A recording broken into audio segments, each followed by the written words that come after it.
It is August 1st, 2024, and as of this filming, we are just a few minutes away from JPEGMAFIA finally dropping his highly anticipated 5th studio album, I Lay Down My Life for You. The rollout has been interesting to say the least, with the album at first being slated for a release last year in 2023. A few delays have pushed this project to dropping now in the summer of 2024, but through criticism and controversy, JPEGMAFIA's brand new record is finally here. I've covered this entire album rollout here on YouTube on this channel, so if you want to go ahead and take a walk down memory lane, reminisce a little bit now that the album's officially out, you can go ahead and click one of these locations. I don't fucking remember which one it is. But really, since my last JPEGMAFIA update video, Peggy has been very down to business, focused on getting this new music out for the fans.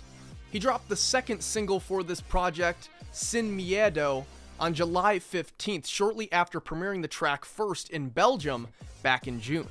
The track is fucking awesome, by the way. I'm gonna save my thoughts for the review, but about 11 days after dropping that single, Peggy would then take to Instagram, posting on his story to show the rough final draft of this album with his local files.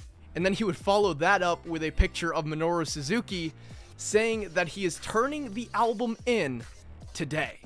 That all happened on the 26th of June. The following day, the 27th, Peggy would release the album trailer, the album cover, and officially reveal the title to be I Lay Down My Life for You. And now we are officially here on release day, August 1st. And the album is officially out. It just dropped here on Apple for me. I'm in Central, so it's 11:01. So anyone's gonna be like, oh my god, he VPN'd the album. I'm a real fan. I waited till fucking midnight. I'm looking at the track list here, 14 tracks long with a runtime of 41 minutes, which is perfect for me for an album. I'm just excited as hell to give this thing a listen. We'll be listening with the Apple AirPod Maxes today. Without wasting any more time, I'm going to go ahead and give this thing a listen. So I'll see ya on the other side with my opinions on this record. JPEGMAFIA, I Lay Down My Life for You. Let's go.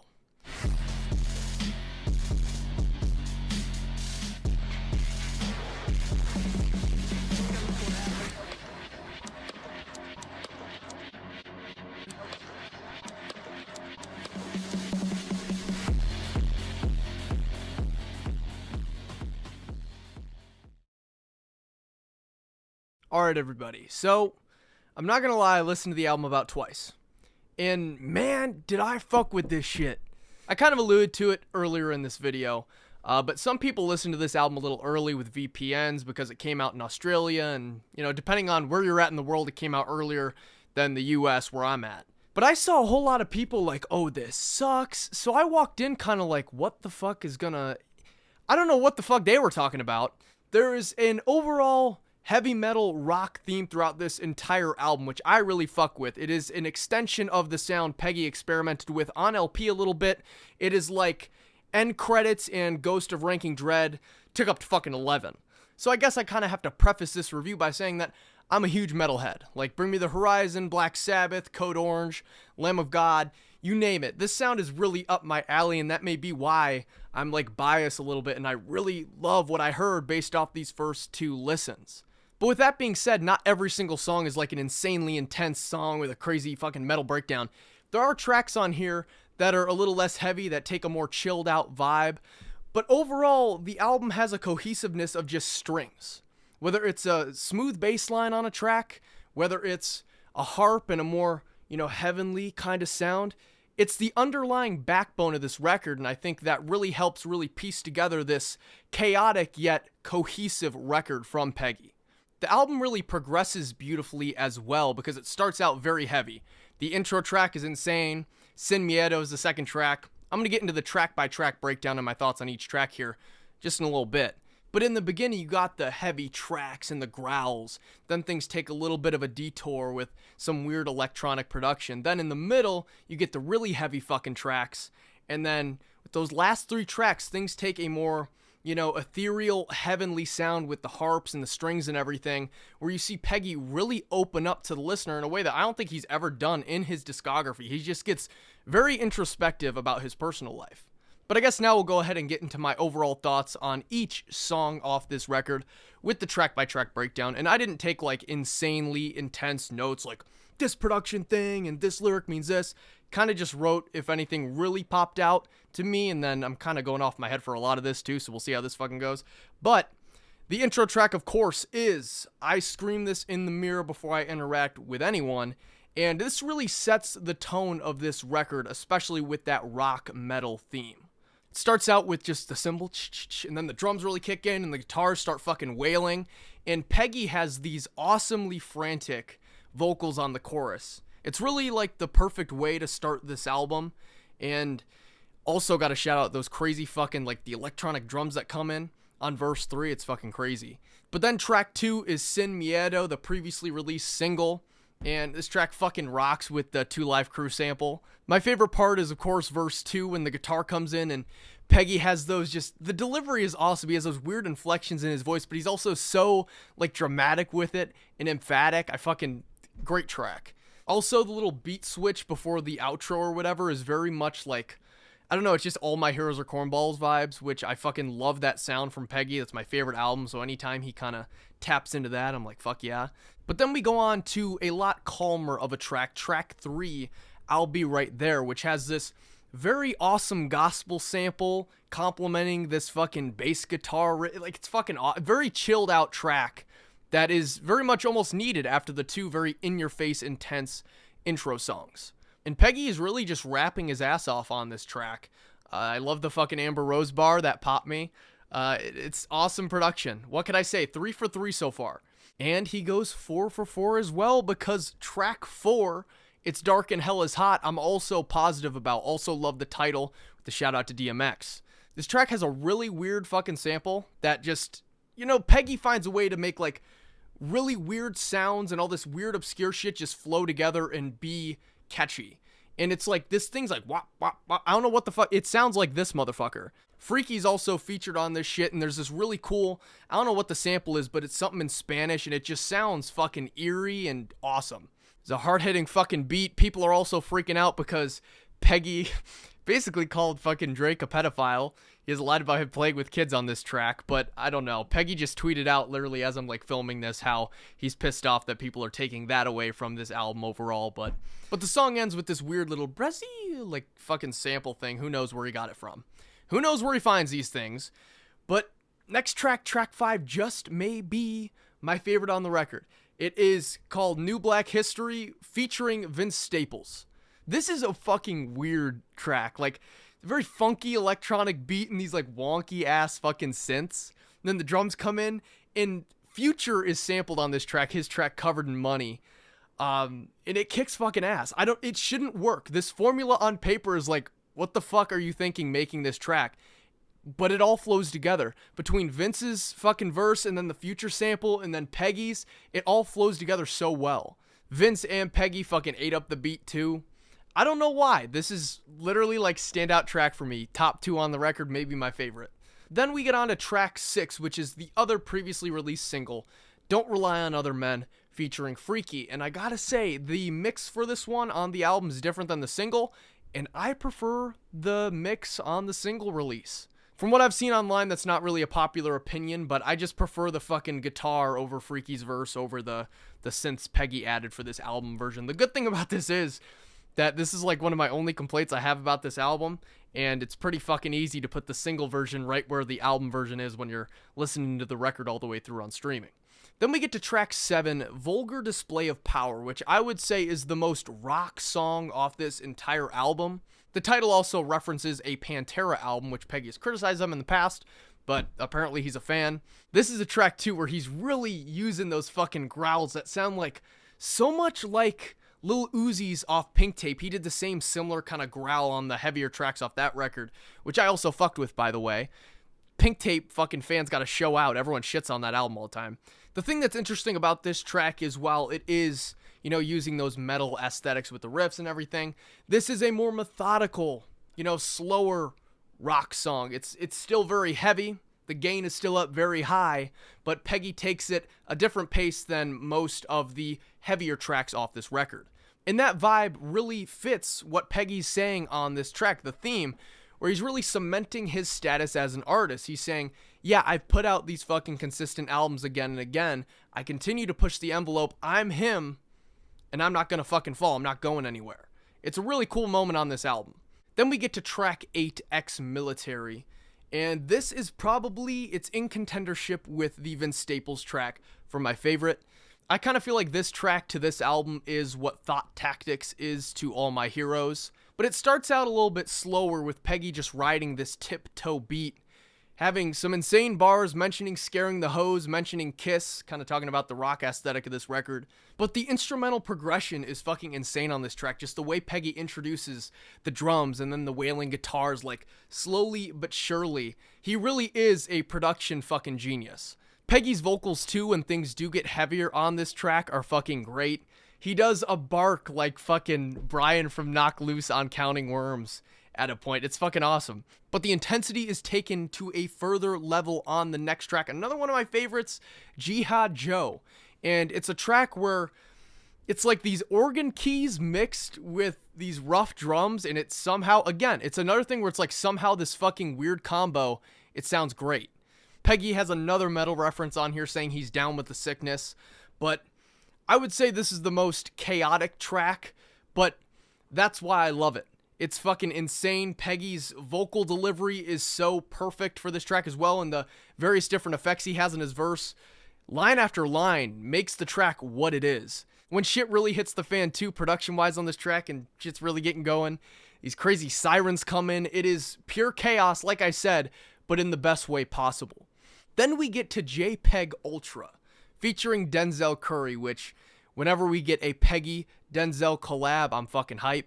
And this instrumental is very like horn-based, and it's something Griselda tried to do on Conway the Machine's last album, I believe. There's a song called Brucifix with Conway and Westside Gunn. And this track's instrumental is kind of very similar to that vibe, but I honestly prefer what Denzel and Peggy did here to that track. Denzel opens up the track with his feature, and his verse is insane. Both him and Peggy just fucking ate this beat alive. It's fucking sick. And he's really, because he's starting out the track, he's just talking to the listener. Like it's a fucking radio broadcast or a live performance. Like, here we fucking go. It's me and Peggy. It's fucking awesome. In between Peggy's verses, too, he has this like weird interlude where he says like, JPEGMAFIA making men cry since 2008. And then he has this hilarious fucking underground rapper Airbnb line. Peggy and Denzel are just an awesome fucking duo. The chemistry is off the charts, and honestly, you know, I'd say we don't get them enough, but I like how they only come at us with the fucking heat. Peggy again references Denzel on track we're going to talk about here in a little bit. Don't put anything on the Bible, but man, they really just have a fucking awesome relationship and fire fucking duo. Hope we get a collab album one day.